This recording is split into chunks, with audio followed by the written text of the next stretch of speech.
RPO Rawalpindi Sohail Tajik ने DPO Jhelum Ramanna Umar Farooq के हमरा पुलिस थाना सोवा का दौरा किया, जहां उन्हें चाको चुबान दस्ते ने सलामी पेश की। आरपीओ रावलपिंडी ने पुलिस सोवा की बिल्डिंग में तामीराती काम और तज़ीनो आरइश का तफसीली जायजा लिया।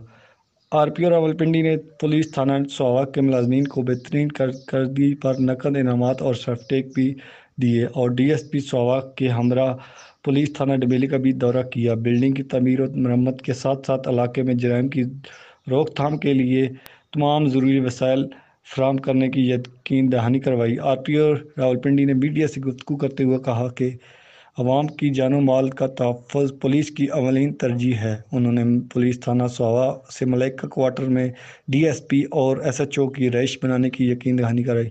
मीडिया के सवाल पर आरपीओ रावलपिंडी ने बताया कि इंशाअल्लाह दीना मॉडल थाने के बाद जल्द सोवा को भी मॉडल थाना बनाया जाएगा। उन्होंने कहा कि शहरियों की जानो माल के तहफ़्फ़ुज़ ये बहुत जल्द जेल में भी पुलिस में भर्तियों का सिलसिला शुरू हो जाएगा, जिसके बाद नफरी की कमी के मसाइल भी हल हो जाएंगे। पंजाब पुलिस जदीद टेक्नोलॉजी को ज़िली सतह पर मज़ीद मौसर करने के लिए इक़दामात उठा रही है। बहुत जल्द तमाम थानों और डीएसपी सर्कल में मोबाइल लोकेशन वगैरह की सहूलियात फराहम कर दी जाएंगी, जबकि उन्होंने शहर के मसफ़ात में गश्त मज़ीद मौसर बनाने की भी हदायत जारी की है। जी।